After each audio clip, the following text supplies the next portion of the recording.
और आपको लिए चलते उत्तराखंड जहां पहुंचे बीजेपी के अध्यक्ष जेपी नड्डा, सुनते क्या कह रहे हैं। इधर लाल हो जाता था, उधर हरा हो जाता था, फिर 5 ट्रक उधर से गुजरते थे, घंटों लगते थे और एक नहीं ऐसे छोटे छोटे 20-20 ब्रिज पड़ते थे। जो सफर हम 4 घंटे में करते थे वो सुबह चल करके शाम को पहुंचते थे, ये परिस्थिति आती थी। लेकिन आज ऑल वेदर रोड, इस तरीके की व्यवस्था 3812 किलोमीटर की कनेक्टिविटी की जा रही है, इस बात को समझना चाहिए।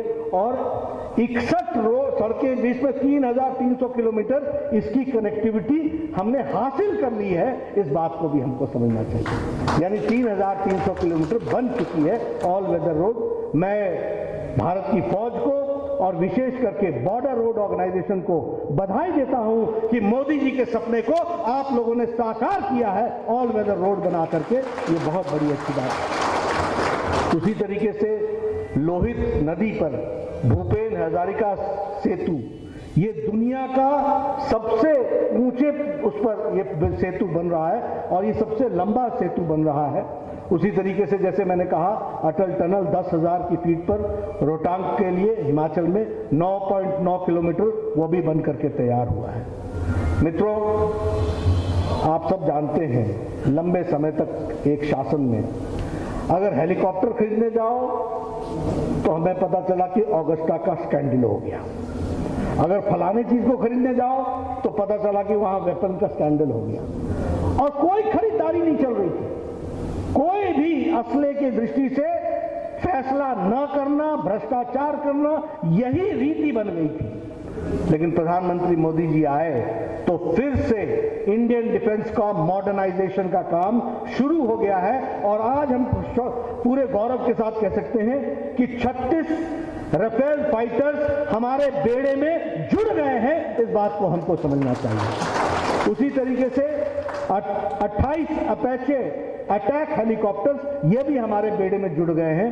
उसी तरीके से 15 चिनूक चॉपर्स और उसी तरीके से सरफेस टू एयर मिसाइल्स का इजराइल का जो MRSAM है वह भी हमारे शस्त्र में जुड़ चुका है और 145 अल्ट्रा लाइट हाउसर यह भी भारत के उसमें बेड़े में जुड़ चुका है। यानी मॉडर्नाइजेशन का जो काम था, जिस काम को लंबे समय तक रोका गया था, उस काम को गति देने का काम वह भारत सरकार ने मोदी जी के नेतृत्व में किया है। और हम यही बता सकते हैं कि आप सब लोग देश के लिए जो कुर्बानियां कर रहे हैं उसको मदद करते हुए, हौसला बढ़ाते हुए सशस्त्र आगे बढ़ाने का काम प्रधानमंत्री मोदी जी ने किया है, इस बात को हमको ध्यान में रखना चाहिए।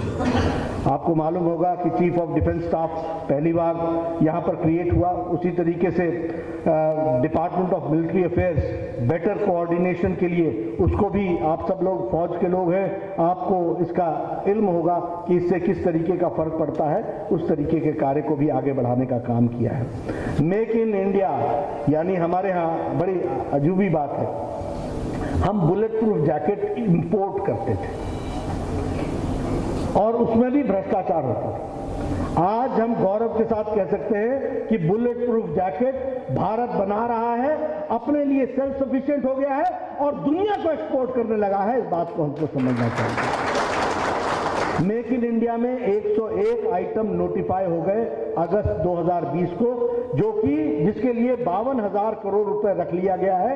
ये औजार और ये असले सिर्फ भारत में ही बनेंगे, 101 आइटम, इसका भी प्रमाण, इसको भी एक कार्य रूप दे करके इसको आगे बढ़ाने का काम किया है।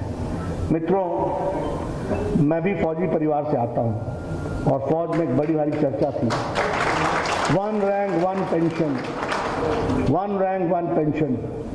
ये डिमांड 1972 में की गई थी, 1972, याद कीजिए।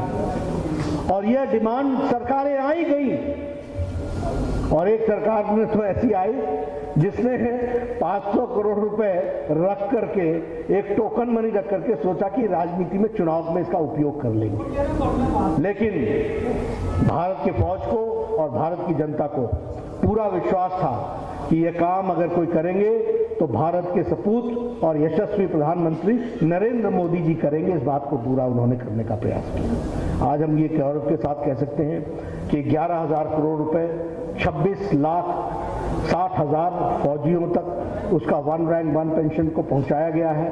और यहाँ उत्तराखंड में भी लगभग 1 लाख हमारे फौजी भाई 1 रैंक 1 पेंशन से लाभान्वित हुए हैं। इस बात को भी हमने समझना चाहिए। उत्तराखंड में 1 लाख के आसपास हुए हैं। उसी तरीके से अगर हम देखें, वॉर मेमोरियल यहाँ भी शहीद स्थल बन रहा है और देश की राजधानी दिल्ली में भी वॉर मेमोरियल बना। किसने रोका था कि वॉर मेमोरियल इंतजार करे भारत के प्रधानमंत्री मोदी जी का प्रधानमंत्री बनने का? किसने मना किया था कि पहले नहीं बन जाए? लेकिन कल्पना नहीं थी, इसके बारे में विचार नहीं था। देश के फौज के भाई किस तरीके से हमको रक्षा देते हैं और उसमें हमारे यहाँ 62 वॉर हुआ, 71 वॉर हुआ, उसके बाद कारगिल 65 वॉर हुआ, 71 वॉर हुआ, कारगिल का युद्ध हुआ। हर युद्ध को पूरी ताकत के साथ भारत के फौज ने लड़ा और हमारे लोग शहीद हुए और उनको सम्मान देने का काम भी इस सरकार नहीं कर पाई। उनको सम्मान देने का काम किया तो प्रधानमंत्री मोदी जी ने वॉर मेमोरियल बना करके किया। इस बात को हमको ध्यान में रखना चाहिए। और वहाँ अमर चक्र भी बना, वीरता चक्र भी बना, त्याग चक्र भी बना, रक्षक चक्र भी बना। हर तरीके से उसको एक अच्छा मेमोरियल बनाने का प्रयास हुआ है।